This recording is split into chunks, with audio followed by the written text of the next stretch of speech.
Hey y'all, welcome back to my YouTube channel, Learning with Monica.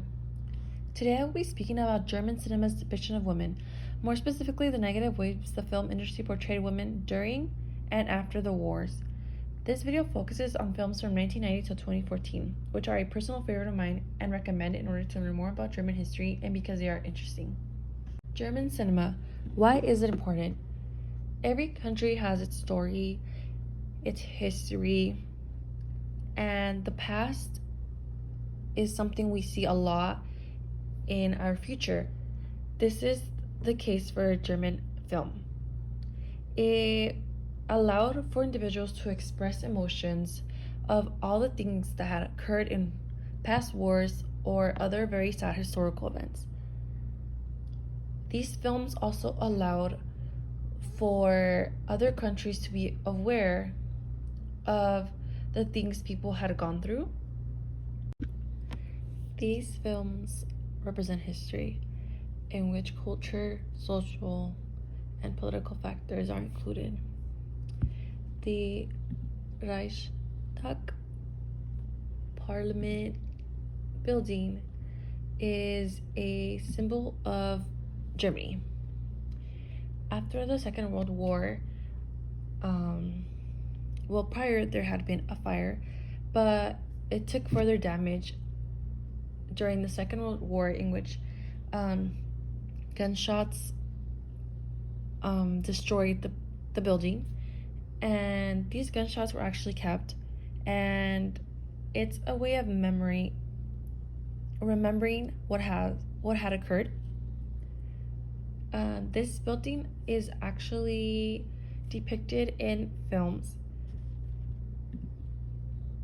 The Great Dictator is a great example of how film was altered in style and content as it made its way through Hollywood. Individuals wanted to feel happiness, they wanted to experience the fun in life and not just the sad times that war put them through. Women. The lady right here on the top is Henny Porten, who was a German actress and film producer of the silent era, and she is Germany's first major film star. She paved the way for the future of female acting in Germany. And I am very grateful for her because before taking a German film class, I never realized how much I enjoy German film. My all-time favorite is Run Lola Run, and I truly recommend for you to watch.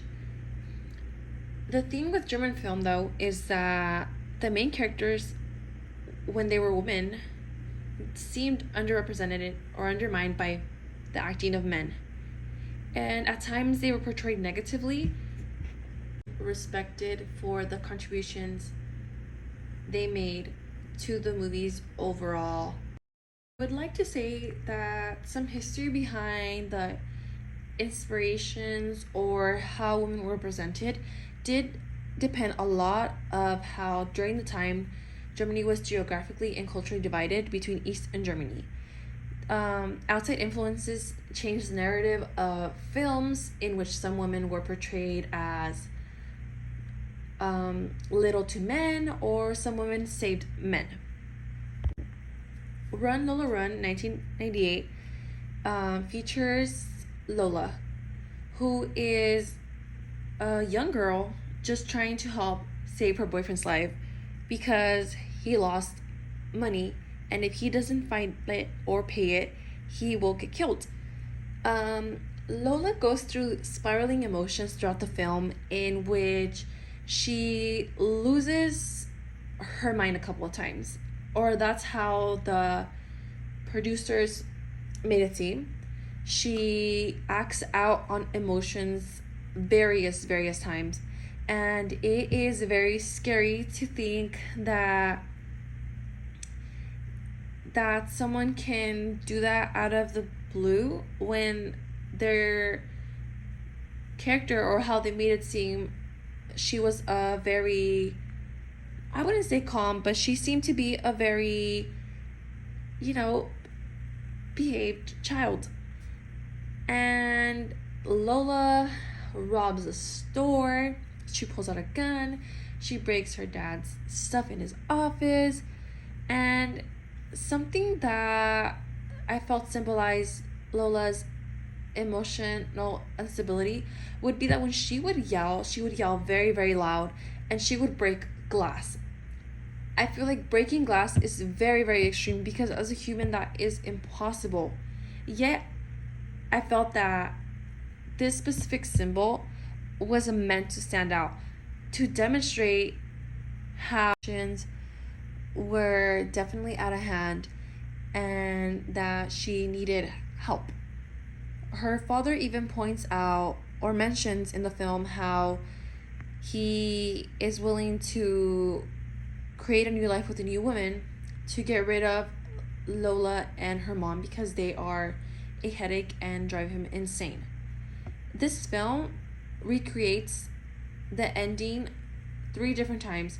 Each time Lola does dangerous things, and I just feel as if it could have been turned down towards the end, given that the first 2 endings already seemed a little extreme, like robbing a bank.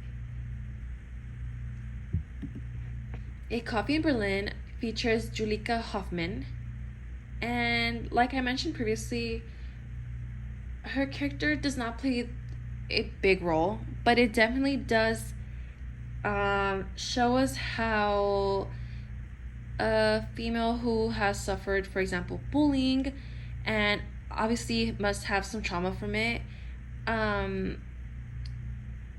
how she tries to make jokes of it, yet is still highly affected by it.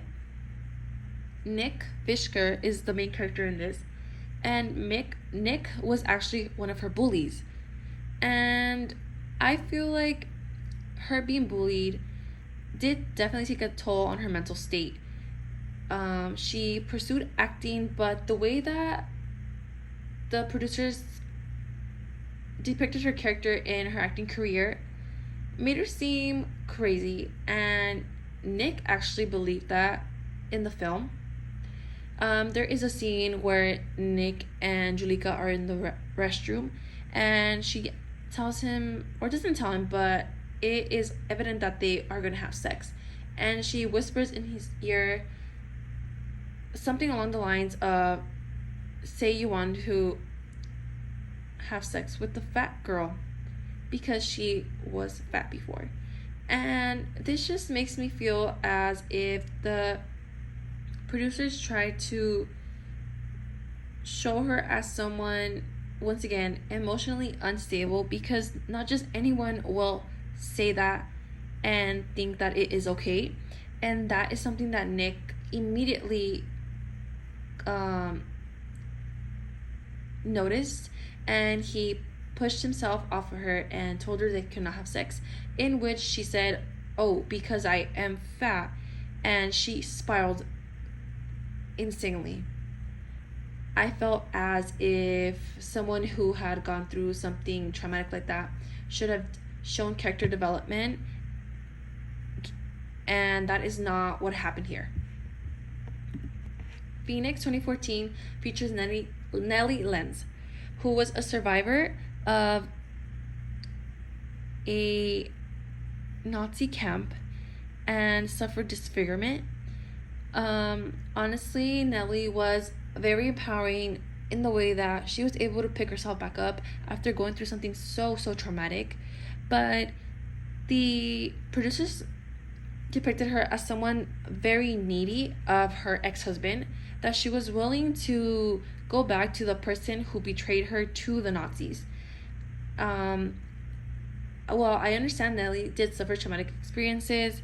She deep down knew her husband did not love her, but she felt the need to go back and become someone she was not. She had to get face reconstruction surgery, and this made her look different enough that her ex-husband did not recognize her and was willing to hire her as an actor in order to claim his wife's money. and she played along till the very end of the film. And someone sane does not go through all of that in order to get close to someone again. I just felt that she definitely had to have been experiencing something, and the death of her friend definitely pushed her off the edge, because when her friend killed herself, she left her a note saying that Jimenez had betrayed her.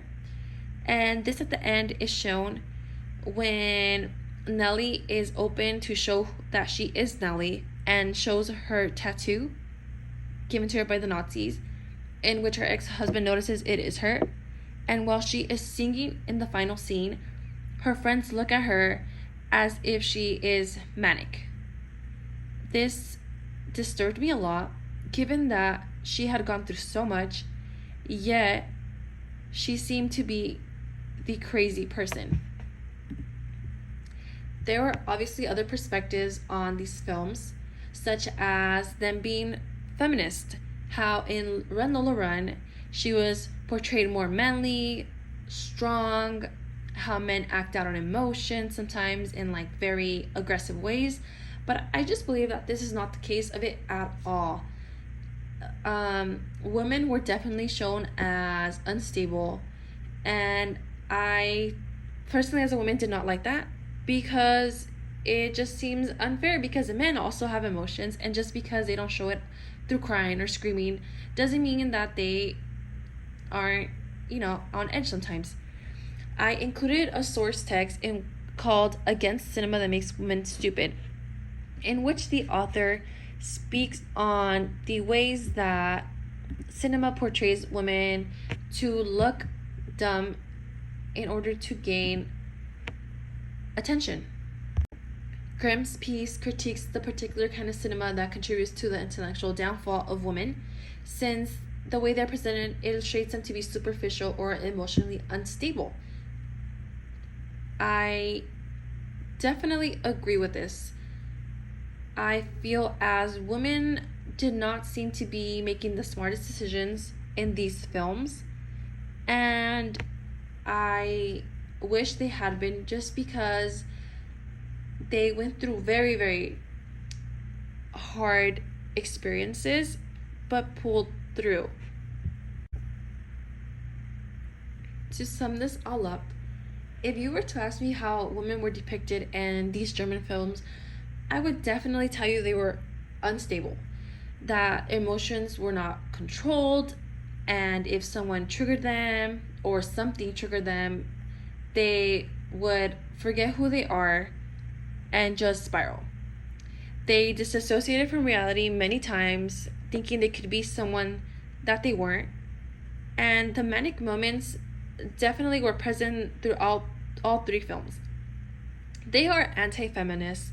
I know people can argue differently, but it just feels like they tried to portray them, yes, in a manly manner, but they did not fail to portray the aspect of emotionality of women. And men always had to come save the day. At the end of Run Little Run, she sees that her boyfriend took care of the debt and that everything she went through was pointless. In A Coffee in Berlin, Julika realizes that an approval of a male figure is never gonna be enough, because she's always gonna feel like she is, a fat person, which she is not. Yet she had hope that Nick, the person who hurt her, would save her. And in Phoenix, Nellie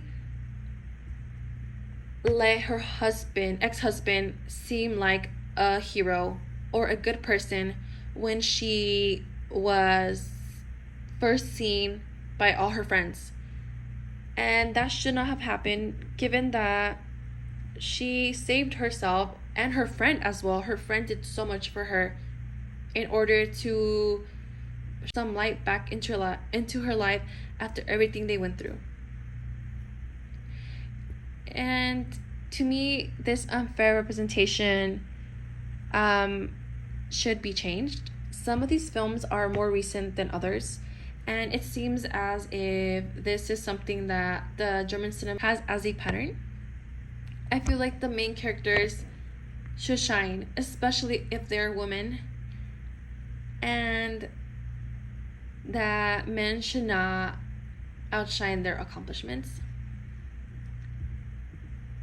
Overall, I hope to see more future films from German cinema and see that these patterns change and that women are shown as people who can keep themselves together and who are their own heroes. Thank you.